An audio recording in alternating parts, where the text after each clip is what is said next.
The question today is simple. How did liquid cooling begin to grab the throat of data center capital? In the AI boom, the winner looks like the company that buys the most GPUs. That is the pretty version of the story.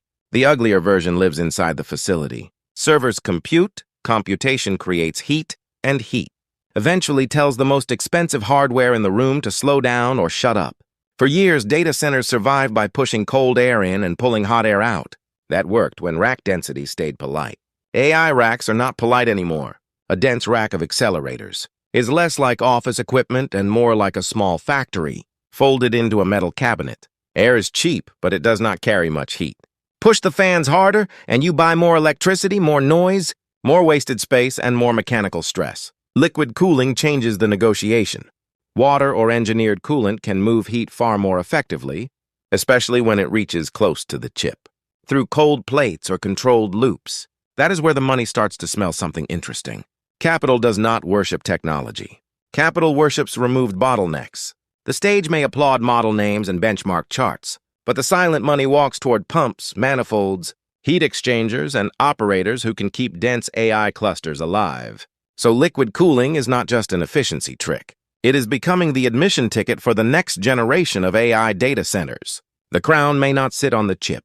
It may sit on the coolant line feeding it. Liquid cooling does not mean someone is casually pouring water onto servers. That cartoon is funny and also wrong.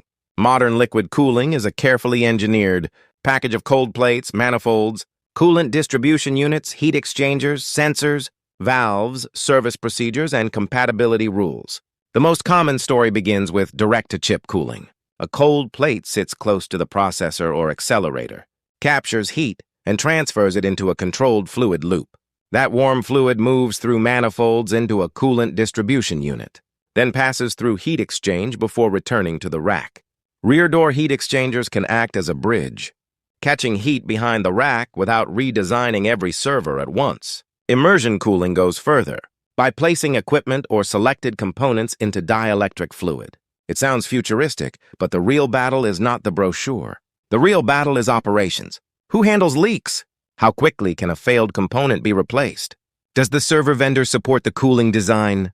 Can the facility monitor temperature, flow, pressure, chemistry, and alarms without turning every maintenance window into a suspense movie? Capital notices those details. It does not pay a premium just because a technology has a cool name. It pays for verified deployments, service networks, standards, insurance comfort, and customer contracts. That is why liquid cooling, vendors and data center operators can become more valuable. When they provide the whole stack, not just the shiny hardware, boring plumbing becomes a platform. Congratulations, the pipe just got promoted. Now we get to the real story, the flow of money. Data center capital has to pass through 3 gates. The first gate is power. Without reliable electricity, an AI server is a very expensive sculpture. The second gate is network access. Computation has to move data in and out, or nobody can sell the output. The third gate is cooling. Even if a facility has power and servers, it cannot scale if it cannot remove heat. That is why liquid cooling is being translated into the language of rent, utilization, and asset value. 2 buildings may look similar from the outside. Inside, one can host dense AI racks with stable thermal management, while the other has to stay conservative. Because the cooling system cannot keep up. The first building can ask for a premium. Cloud companies want faster deployment. AI companies want more compute.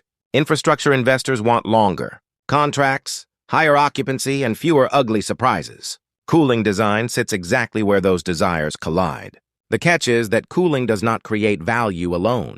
Its power grows when it is tied to power agreements, server procurement, building design, operations teams, service data, and maintenance capability. That is why capital studies ecosystems, not just parts. Who has validated designs with server manufacturers?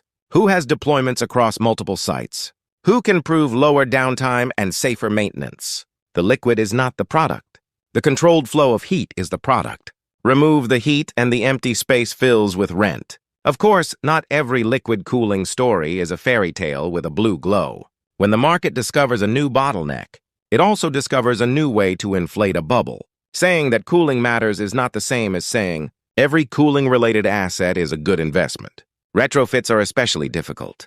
An existing data center has habits built into the floor, the power path, the airflow. the service routine, and the maintenance culture. Move toward liquid cooling, and the operator may have to rethink floor, loading, piping routes, leak detection, insurance terms, pressure management, worker training, spare parts, and emergency procedures. This is not just changing a server. It is changing the behavior of a facility. Immersion cooling raises questions about component, compatibility, and service workflows. Cold plates demand reliable connectors, fluid quality, pressure control, and fast maintenance. Rear door heat exchangers can reduce the transition burden, but they do not magically erase every thermal problem. Then come water regulations, grid constraints, coolant supply chains, and competing standards. That is why the real moat is not only on a specification sheet. The moat belongs to teams that have handled failures, validated procedures in customer facilities, built spare part networks, and used operating data to improve reliability. Markets love impressive vocabulary. Data centers do not cool down because the vocabulary is impressive. They cool down because the design can be serviced at 3 in the morning, without turning a leak alarm into a financial horror film. That is the cold truth.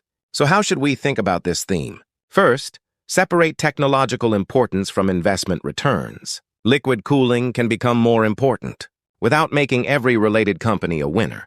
That distinction is where many investors save themselves. From expensive enthusiasm. Second, watch rack power density. Is the customer actually deploying dense AI hardware, or is the company merely cooling the future inside a slide deck? Third, look for real deployments. A system that works in a demonstration room is not the same animal as a system that survives across thousands of racks, multiple sites, maintenance shifts, alarms, upgrades, and human mistakes. Fourth, study service revenue and maintenance capability.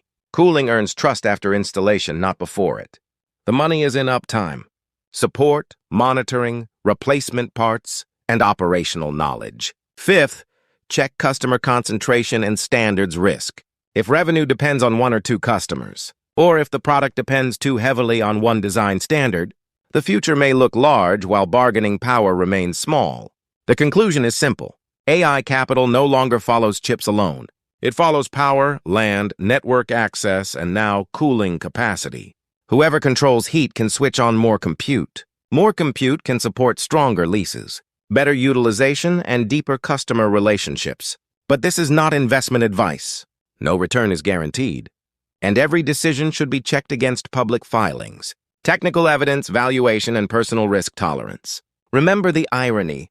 The hotter the AI future becomes, the harder money searches for cold places.